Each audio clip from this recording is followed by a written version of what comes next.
Countdown for blast off. X minus 5, 4, 3, 2, X minus 1, fire.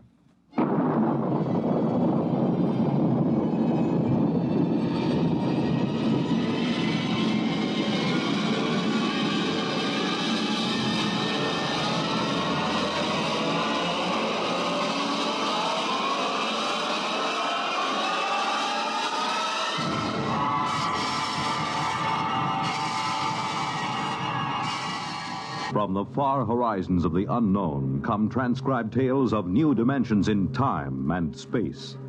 These are stories of the future, adventures in which you'll live in a million, could be years, on 1,000 maybe worlds.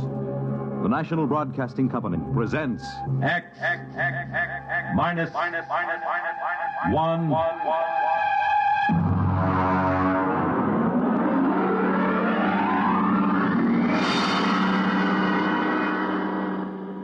Tonight's story, Protective Mimicry, by Algis Budrys.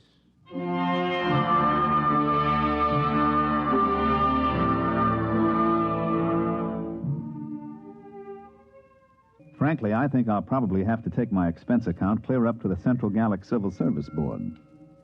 My friends tell me to forget it, but take it from me, a rap in the credit book like this isn't easy to laugh off. Not on a grade 4 civil service pay scale. So I've made my beef out in quadruplicate and filed it. Usually, a special agent in United Galactic Federation's Department of the Treasury, Investigations Division, Currency Section, doesn't have much trouble with his swindle sheet. But this one's a corker. To understand, you got to know how they make the stuff. The Ungallic Mint is in New Geneva on Canopus 3. I remember I went around with the 40 Deci credit tour when I first joined the staff. The guide was a cute little brunette from one of the Rim stars who was later fired following an annual Pan-Solstice office party. I didn't pay much attention to her spiel. She was dressed in the new neo-Minoan style, but I got the general idea. This is a demonstration machine, of course, but you will notice the indestructible fiber coming off that spool at the right. It goes into the slot in the machine there. Now, if you'll pass along, you see it goes between those two rollers through 6 or 7 chemical baths. No, I'm not sure what chemicals. That's restricted information. It's stamped, analyzed for flaws, dyed, and then run through this unit here. This is the most carefully guarded part of the process. The unit is removed from the plant each night and locked in the deep space vault on the satellite station directly overhead. After the strip emerges here, it is chopped into convenient lengths and carefully removed into armored cars. It is called money. Well, what does that secret unit do? Well, that's a very good question. You see, the currency is non-defacable, fireproof, immune to wear, weather, and water. But the most important thing is an electronic pattern impressed into the fiber by that secret pattern. You all know when you cash a bill, it is passed over an electronic plate that reads the pattern. If the serial number and the pattern match, well, but if they don't, well, first I'll put an ordinary credit note over the beeper. There. Perfectly good.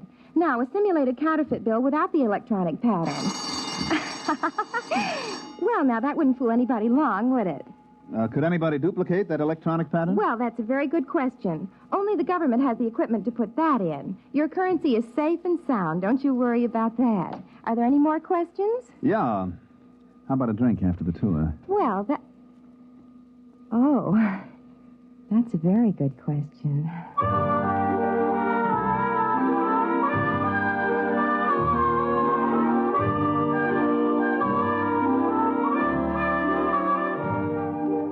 It sure was. So was the answer. Well, getting back to money. The engraving, the chemical composition of the ink and the fiber would be tough enough to duplicate. But that electronic pattern snaps the clincher on it. That's why Chief Inspector Saxgard of my division looked sourly at me when I came into his office and spread a fistful of credit notes on his desk. What's that? What's it look like? A handful of 50s. Why? Put a couple of them over your beeper plate. Okay. Well, they're perfectly okay. What's it all about? Look at the serial numbers. 3, 4, 5, 6, 5, 6, 7, 8, M. Look at the others. 3, 4, 5, 6, 5... What? Let me see them. Save your eyes. They're all the same. 14 50 credit notes with identical serial numbers.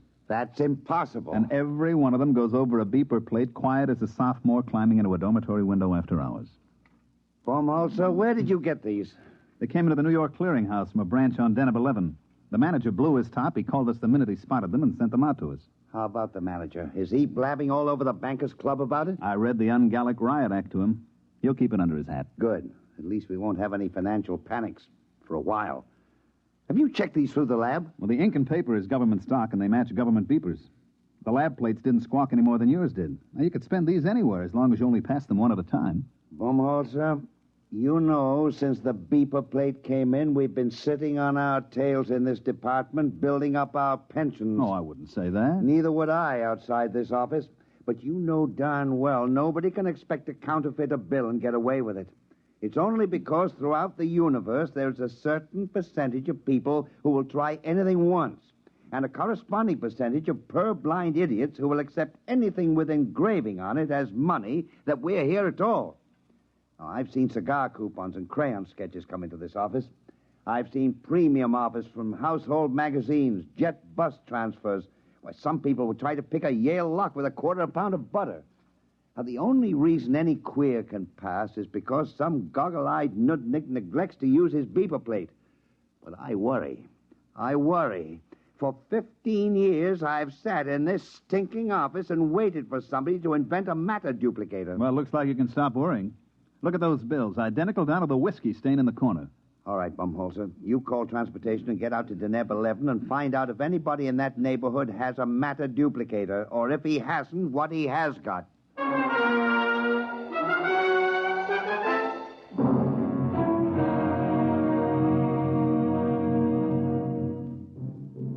I picked up the department shuttle to the satellite and made fair connections up to Deneb 11. It's a 4-day run on drive, and I get free fall 6, so I was glad to hit the port in Glub, which, so help me, is the name of the only city on the place. Deneb 11 is what we call in the department a mud ball.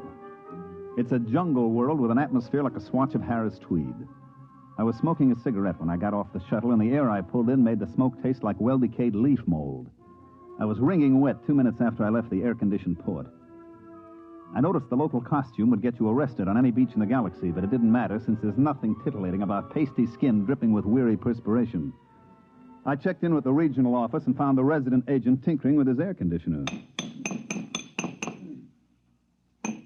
Hi, Baumholzer. You know anything about the sealed power pack on this condenser? Yeah, if you keep banging at it like that, you'll crack the seal on the atomic shielding, and your posterity will thank you. 3 heads at a time. Oh, I guess I better not fool with it. Now, take off your pants and pull up a chair. I don't mind if I do. Is it always this humid? Oh, no. In the hot season, it's worse. I'd send for a replacement part, but the fax line isn't too reliable. The last time I sent for a sealed unit, they shipped back an overaged sea lion. Yeah, I know. I was on Polar Station on Ganymede when my heater element broke down. I faxed for 3 feet of element, and they shipped me back 3 fetal elephants. Yeah. Well, I suppose you're here about the queer bills, huh? Yeah. Got any lines on it? Well, my orders will lay off and let the central office handle it. Be my guest. Any ideas? No. Where do you figure to start? Well, this is the only city. I'll have to check it out. Have you got a list of authorized beeper plates? Somewhere. Let's see here. Oh, look out. Why? There's a whittle fly on your arm. Hey, how does a thing that size get through the filters? Insects on Deneb are tricky. This one is a non-filterable virus in the larval stage, then it blows up to this size. Carve his initials in your arm if he gets a good bite. That's why he's called a whittle fly.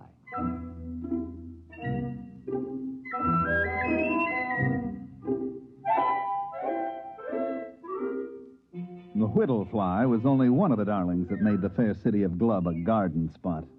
They had one cute little tyke called the laboratory beetle, because when he bit you, he typed your blood and followed you around for days getting refills. I had one take a sample of me as I went out the door of the residency with a list of beeper plates, and he followed me from store to store while I checked every installation in the city. The little devil would step up to the bar every once and again to take another shot of my hemoglobin. I even tried ducking into men's rooms fast, but he'd be waiting for me when I came out. Well, I slogged through Glub for 3 days and then poured myself back into the residence office. Did he come in? Who? The laboratory beetle. No, they usually hang around in the hall and wait. Sometimes when I've got a poker game going, you can see 3 or 4 of the little angels buzzing around outside waiting like chauffeurs outside the opera. Wow. Draw a blank? Well, I found 7 defective beeper plates, but nobody remembers any queer bills being passed. You know, who checks serial numbers? They must have come in one at a time. And the clerks at the bank always were out to lunch and referred me to the next guy. You got any lotion for insect bites? Desk drawer. In a way, the beeper plates make it tougher. Nobody even looks at the bills anymore. Just throw them over the plate, and if no bells ring, it's okay. Well, how about the other angle? Matter duplicator? I checked invoices and purchase records. Nobody's been buying electronic parts that can't account for every tube. I thought I had something. One fellow bought 12 of those giant lithium cathode tubes, but it turned out his wife was having them wired as lamp bases. Well, I better be going. I hate to keep my little insect friend out there in suspense as to cocktail time. You got another lead? Yeah, I found a bar that makes a Tom Collins with real lemon juice instead of battery acid.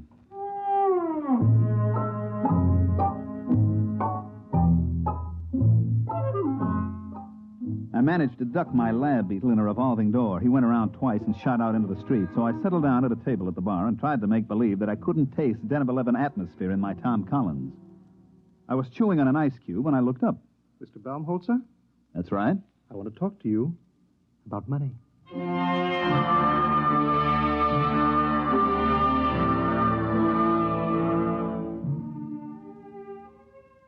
He was a terrestrial, but he'd been on Deneb a long time because he was wearing the native garment about the size of a 5-pound sugar sack. His hair, which was potato field gray, was arranged in the old-fashioned Presley style. You know, the ancient long sideburns, duck's tail in the rear that vice presidents wear in family-style banks. His ears had little bits of bone stuck in them, and his eyebrows wandered all over his face, and he stood about 6'8". Well, I waited him out, and presently he spoke up again. You are the same Mr. Baumholzer who's been going around asking all those questions about duplicate ungallic notes? That's right. Can I help you, Mr. Munger, Duodecimus Munger. Now, this bid's fair to be fascinating. I was under the impression that my mission here was just a wee bit on the secret side. There are no secrets in Glub. Now, won't you pull up a chair, Mr. Munger? I'm afraid I haven't time. Well, join me in a drink. Are you really the Mr. Baumholzer that's working on this case for the Treasury Department? Yeah, sure. Hey, you're not the fellow that's turning out these duplicates, are you? Well, as a matter of fact, I am. What? And don't move. This is a Power 30 Mistral coagulator I have. Look out with that thing. You've got it pointed at my head. Yes, I've got it set on high charge. It will fuse your brain solid. What else is new? Now, Mr. Baumholzer, stay right behind that table. Now, let's not make any rash decisions now. Well, I can't very well see how I could let you live. Oh, come on. Try. All right, now drop the gun. I'm afraid we'll be collecting a crowd. Give me that. Don't try to pick it up. I won't. I had something completely different in mind.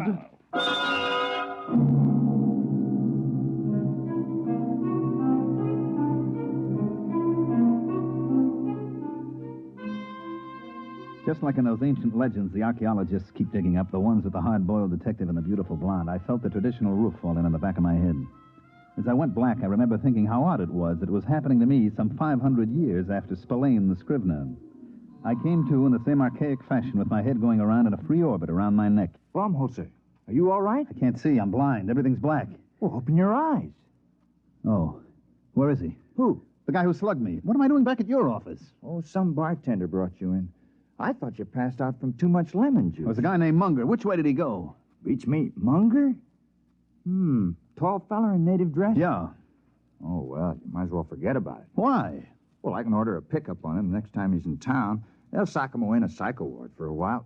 Forget it. Look, I am not an old lady calling up complaining that the nasty delinquents are teasing my cats. That Munger's tied in with the queer. Him? He said he was the passer. Well, that can't be.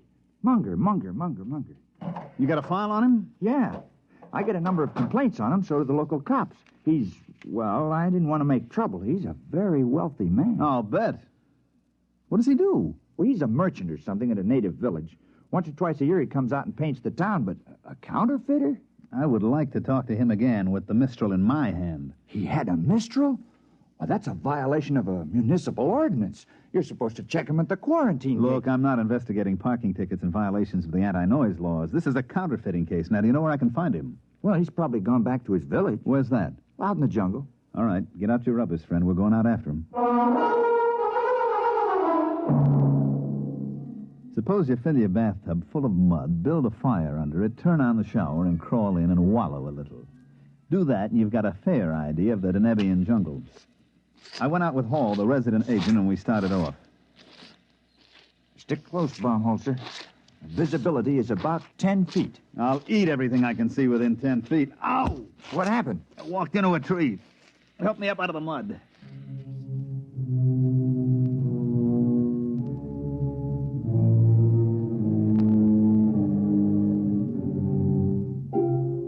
We puddled on for a couple of hours. The rain was so thick I didn't see the trees until I bounced off of them and sat down in the warm mud.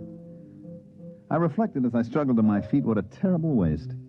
In the beauty salons of Charles of the Ritz Asteroid, ladies from all over the galaxy paid thousands of credits for hot mud baths to take the wrinkles out and make their skin smooth and caressable. And here was I getting a much more thorough treatment every time I sat down. They issue a lot of special equipment from department stores, and it all functioned perfectly. My neo-latex galoshes were fine, but stuck in the mud. My Minipower goggles and wipers kept my eyes clear, but they didn't keep me from crashing into every tree. My leak-proof sportsman's flashlight stayed dry as a bone, but powerful as it was, it couldn't light up more than 3 feet in the pelting rain. Hall, the resident, led the way, consulting a compass and a waterproof map, and finally we stopped, and I noticed that there wasn't any rain coming down on me. It's a rain shelter. The natives build them. Kind of them. Well, they're on all the trails. If you go more than a day in the rain, you go punchy from water drumming on your hat. I believe it. Well, now, don't sit down. You'll sink in. I don't know. Theoretically, a broader base should keep you from sinking, like snowshoes. Well, also increases the suction. I'll stand. How far's Munger's village? Either 2 miles or 22. I can't read the map very well. Hey, wait a minute. Listen. Well, that's the rain. No. You hear that squelching? Somebody's coming. Oh, yeah. From over there. Natives? Maybe. There he comes. We've got first pick on the shelter. It's a native tradition. First come, first dry. Yeah, there's somebody out there, all right. Who's there? Who is it? A friend of mine, Mr. Baumholzer. All right, Munger. Where did you come from? Don't move. I have several friends pointing long spears at your kidney. Ole! Ole! Shall we go, gentlemen, back to my village? I believe you were looking for it.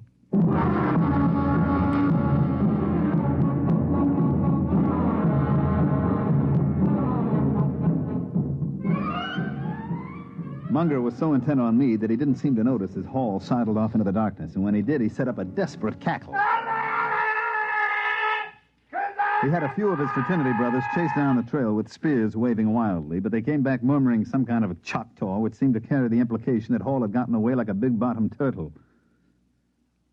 Well, Mr. Baumholzer, your companion's action has saved your life for a while. Yeah, he'll bring back a platoon of Marines, and they'll reduce that village to a bullion cube. We'll just have to hold you as a hostage in case help should arrive.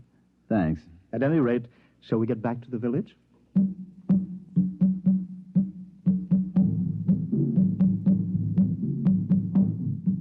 He had about 10 natives with him, each one about 7 foot tall, with those big, flat feet that evolved on Deneb for walking in primordial ooze. They were dressed in the standard native loincloth with matching accessories, namely 10-foot spears. When, as we started out along the trail, I got a good look at Munger's loincloth, it was composed of tastefully arranged 1,000-credit notes. Well, by the time we got back to the village, the rain had stopped. The humidity, of course, was still 120%, and the only difference was that the moisture just loitered around rather than actually falling. There was some kind of a clam bake going on in the village. The natives were pounding a couple of drums, and as far as I could see, getting rapidly stinko on some kind of jungle juice that they passed around in huge gourds. They were leaping and dancing, and as far as I could tell, doing snappy sayings and fancy patter as I sat on some kind of a low mushroom and tried to ignore the 2 spears that were pressed against my throat. It felt as if a nervous barber was trying to shave me with his razor tied on the end of a 10-foot pole. After a bit, Munger strode up to me with all the dignity of the lord of the jungle, and he waved the spears a foot away, pulled up a mushroom, and sat down. Actually, you know, that wasn't a native rhythm at all. The original Danubian music is a kind of quiet, flute-like melody, something like Mozart. That didn't sound very flute-like. Yes, I know. One of the first terrestrial anthropologists out here to study the Denebs took recordings of their music. And then, to be polite, he played them in a few recordings that he'd made on an earlier field trip. Unfortunately, they were from that lost rocket colony on Ceres. Their music was a degenerate ancient form called, I believe, Roland Rock. The Denebs liked it. And they've been doing it ever since. What's the party? They're propitiating the tree. I don't know why. It's never failed yet. But they're very conservative. They've got to go into this act every night before I can do my stuff. Lasts all night. Want a drink? No, thanks. wish I had a fifth of something civilized. I've been drinking this native swamp water for much too long.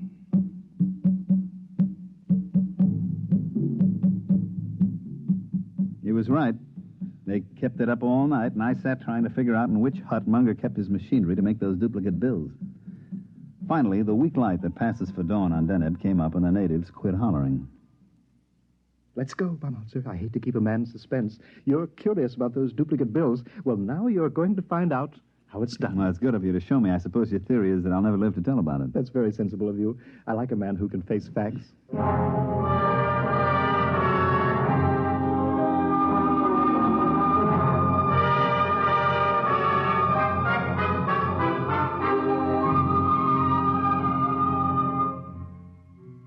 We walked across the mud square to the base of a tremendous tree, which I gathered was the guest of honor for last night's shivaree.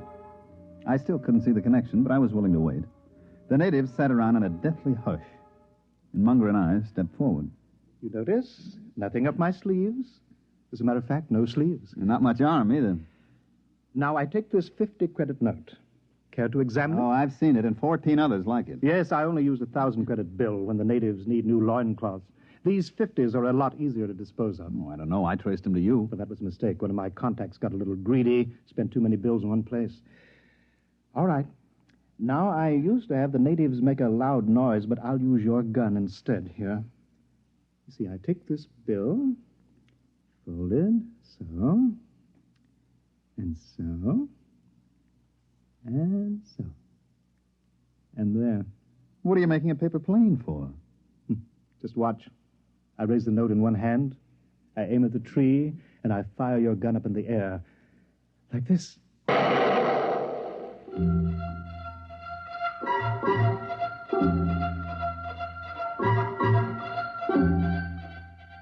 As he let fly with my gun, Munger sailed the paper airplane straight at the tree, and it sailed right into the foliage. Now watch.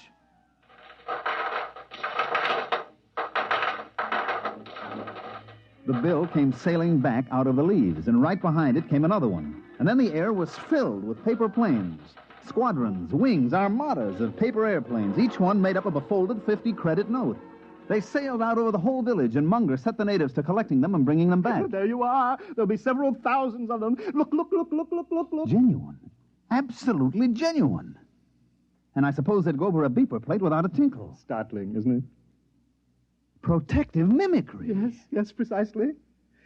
You know, I discovered this tree 6 years ago while I was attempting to evade the clutches of the law on a confidence rap. I swung an axe at it to blaze a trail, and 50 axes came bouncing back at me. Well, I never heard of any plant developing mimicry to this extent. I know some plants and animals assume dangerous life forms as a camouflage, but this... Mm-hmm. Well, I'm not a botanist. All I know is that you scare the tree with a loud noise. You throw something at it, and it duplicates what it thinks is the danger. Well, speaking of danger, it doesn't look as if your colleague is bringing any help. Oh, I'll miss your company. Interesting. You'll be shot with your own gun. Now, look, Munger. Don't wriggle. I hate a moving target. What is that? Looks like the cops, Munger, at the edge of the village. Home holster, where are you? We outnumber them. Oleo! I'll get you anyway. No. You can't run away from me. I'll shoot.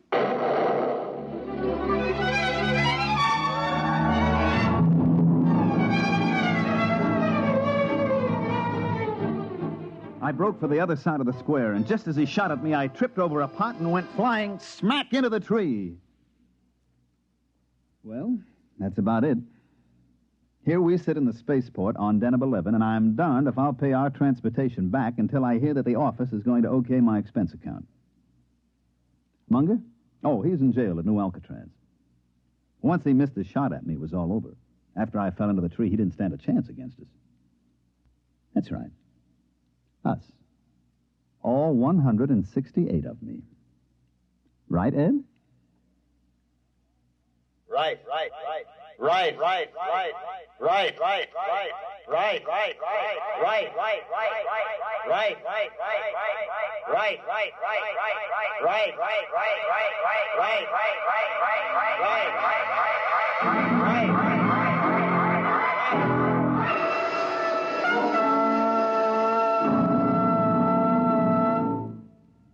You have just heard X-1. Tonight, by transcription, X-1 has brought you Protective Mimicry, written by Algis Budrys, and adapted for radio by Ernest Kanoy. Featured in tonight's cast were Mandel Kramer, Terry Keane, Charles Penman, Dick Hamilton, and Wendell Holmes. This is Roger Tuttle. X-1 was directed by Daniel Sutter and is an NBC Radio Network production.